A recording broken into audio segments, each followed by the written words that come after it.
Agora a gente vai para a nossa redação, na nossa central de esportes. O Jonas Campos está aqui e traz as novidades do Corinthians. Jonas, se o futebol apresentado não tem agradado, olhando apenas para os números frios, a campanha do Timão nessa temporada até aqui é das melhores dos últimos anos, não é isso? Muito boa noite para você, querido. Fala, Michele. Boa noite para você, para o Celso, para o Miller, para todo mundo que acompanha o nosso Gazeta Esportiva. Em relação a números, o Corinthians parece o Bayern de Munique, viu, Michele? Mas o desempenho, né? A coisa tá feia em relação a desempenho. O Corinthians vem sofrendo muito nas partidas, principalmente no quesito técnico, mas em termos de resultados não tem muito o que falar, não.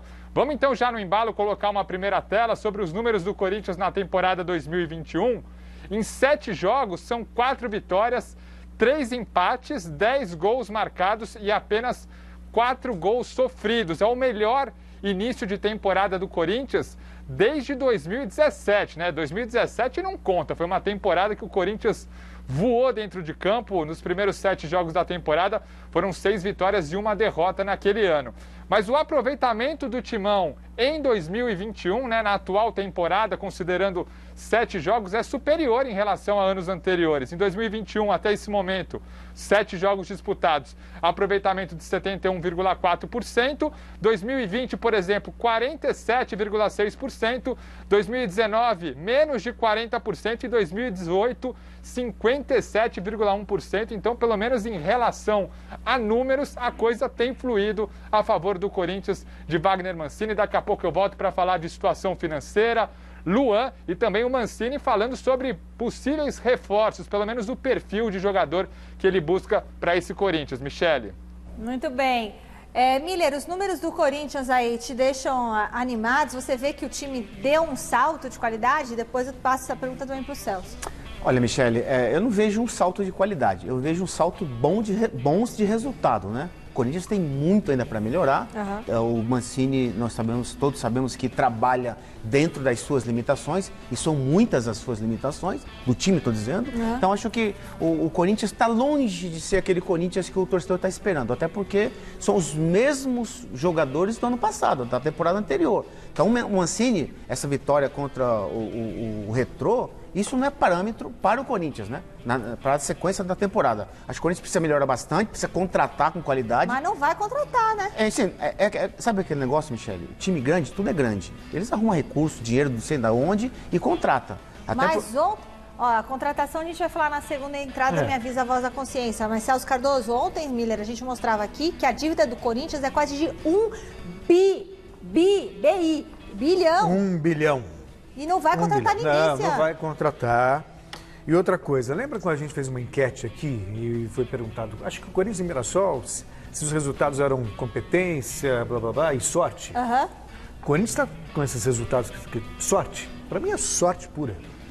Sorte. Mas pelo menos tem sorte, né, Celso? Porque tem gente que nem isso tem. Mas sorte não dura para sempre. A maré vira, a fase vira. Né? Ou seja, o Corinthians está muito mal. Essa é a realidade. E como eu não me iludo com resultados, né, devo dizer que o Corinthians está vencendo, mas está longe de convencer. Muito bem. E o Chico Lang? Esses números aí, Chicão, são números ilusórios ou são números que mostram o início de um trabalho promissor? Olha, são números que mostram o início de um trabalho promissor. Eu me lembro muito bem, Michele, que quando o Corinthians fez 100 anos, fizemos um programa comemorativo dos 100 anos e veio aos nossos estúdios o Paulo Borges, que já não é mais vivo, ele faleceu. E ele disse que o grande problema do Corinthians naquela época de 60, 70, que ficou na fila 22 anos, era exatamente que o Corinthians queria ser o Santos, né? O Corinthians não tinha uma identidade, né? O Corinthians era um time que se mirava muito no Santos de Pelé. Então, quando o Corinthians passou a ter uma identidade de 1977 para cá, que é uma identidade, time jogando na retranca, com raça, com garra, com espírito de luta, o Corinthians começou a conquistar títulos. Aí depois veio a democracia corintiana, que era um excelente time, que tinha o Sócrates, né? O Sócrates valia por 80% do time. E depois, na sequência, né, tivemos aí, em 2000, um time montado, que era uma seleção brasileira, que era um baita de um timaço. E aí, daí para frente, os times que vieram foram times assim razoáveis. O time do Parreira, né, que a gente pode lembrar, que tinha a maior ala esquerda do mundo. Mas o Corinthians nunca foi um time que se caracterizou por mostrar um futebol bonito, mostrar um futebol assim maravilhoso. Pelo contrário, é um time que perde dos pequenos, ganha dos grandes, é um time completamente às avessas, né? Esse é o espírito do Corinthians. Então eu estou achando que esses números, na pior das hipóteses, se não tem desempenho, tem número, né? Tem aí uma tabela ao seu favor. Lembrando apenas que, se você somar todos os resultados do Campeonato Paulista, o Corinthians hoje é líder absoluto. Então quer dizer que isso aí tem mérito, sim. Muito bem, Chico Lange. Muito obrigada, Chicão, pela participação. E a solução para os problemas do Corinthians, tanto dentro quanto fora de campo, pode estar, sabe aonde? No terrão. Veja com o Jonas Campos.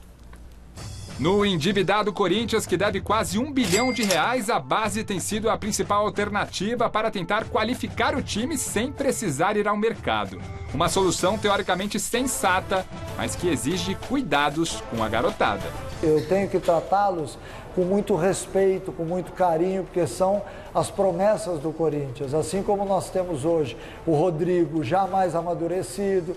Por quê? Porque jogou, já teve uma sequência de jogos, outros atletas também vão ter. Rodrigo Varanda, citado por Wagner Mancini, é um exemplo de quem pulou etapas. Saiu do Sub-17 e foi direto para o elenco profissional. Ele já marcou um gol contra o Palmeiras e ganhou espaço no time titular. Mas nem por isso tem sido fácil. Pelo contrário. O começo está sendo um pouco difícil, né? Porque não é normal o garoto da base subir assim, pegar uma sequência de jogos, a que eu tô pegando. Não é normal, tá sendo um pouco difícil para se adaptar, sabe? O profissional tem que ter bastante concentração, foco no jogo, você não pode desligar nenhum momento do jogo, que as coisas acontecem muito rápidas, assim, na hora do jogo. Tipo, a bola, quando você não tá preparado, a bola chega do nada para você e tem que estar bastante preparado, né? Concentrado na partida.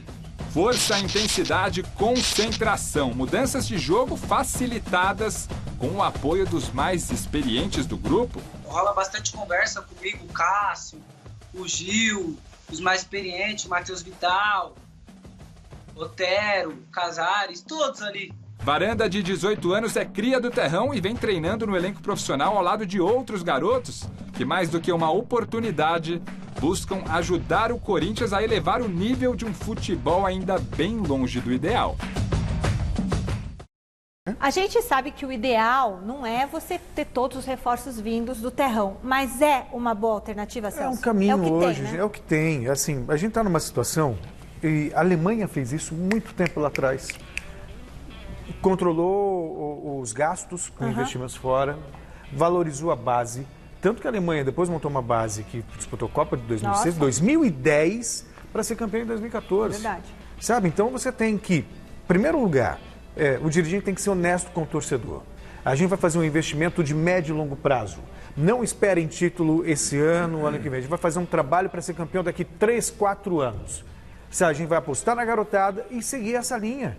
Sanar as dívidas, apostar nos garotos e fazer um trabalho de médio e longo prazo. Agora, fica todo mundo refém de torcedor, vendendo a ideia de que o clube é fantástico, que tem que ganhar título e tudo mais, e vai se endividando cada vez mais. Para acontecer o que aconteceu com o Cruzeiro agora, olha a situação do Cruzeiro hoje, na segunda divisão do futebol brasileiro. Então tem que ter um pensamento mais racional. Passa um tempo sem ganhar títulos, mas faz um investimento, sabe, sólido, em infraestrutura, em alicerce. Aí, mais pra frente, você pode, sem dúvida alguma, comemorar. Miller. Até porque o Grêmio, o Renato teve partidas do Campeonato Brasileiro que ele lançou 9 jogadores da base jogaram no time titular em algumas partidas, né? É claro que a base não é a solução imediata, mas na situação do Corinthians, tem que apostar na base. E depois vem de um jogador, de repente... E esse garoto do Rodrigo aí, bom jogador. Bom jogador, eu gosto dele.